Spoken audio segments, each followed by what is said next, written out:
Hi, my name is Alexis. I'm 14 years old and I have ADHD.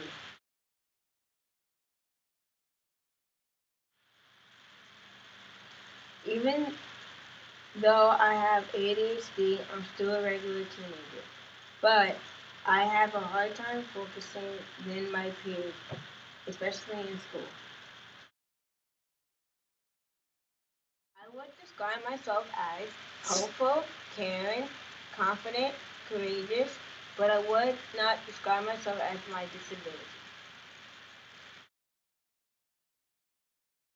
I don't feel different from my peers because we we all are the same people. We go through the same things. I don't put my disabilities on my social life.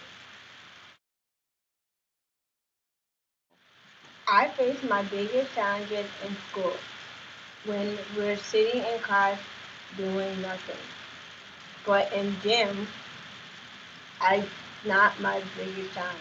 Like the NJS coming up when we have extra time to finish our test where we don't have faster pace than others. I think that teachers should put them in smaller classes so that they have more time to do work, projects, and other activities or work.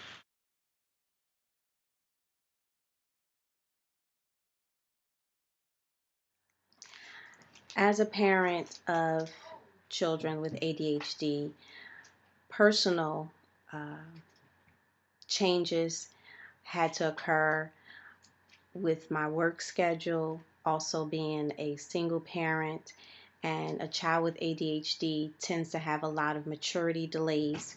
So, a child that normally can get on the bus without being late, without, not leaving their key, without um, being easily distracted, now I have to be home with them until they get on the bus to make sure that they don't leave the bus. So there was a lot of personal adjustments that I had to make personal wise with my life, putting things, personal goals on hold to make sure that I was home and available to them as they grow and develop.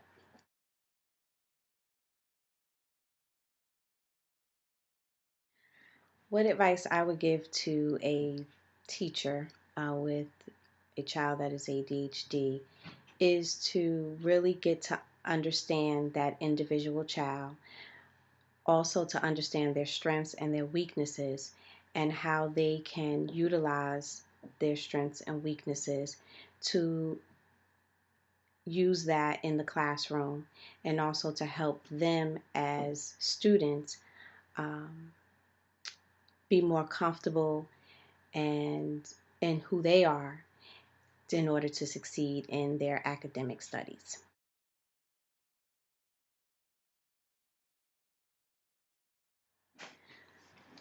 The first thing I would say to another parent, once you discover that your child has ADHD, please do not blame yourself. I went through a lot of years blaming myself, feeling like I was the cause. It was something I did wrong. It was something wrong with me that caused my children to have to suffer this disease.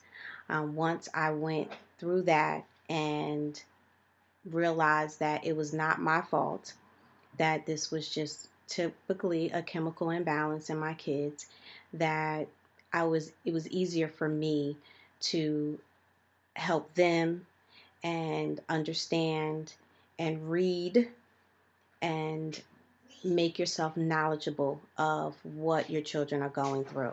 And once you do that, it gets easier as the days and as they get older.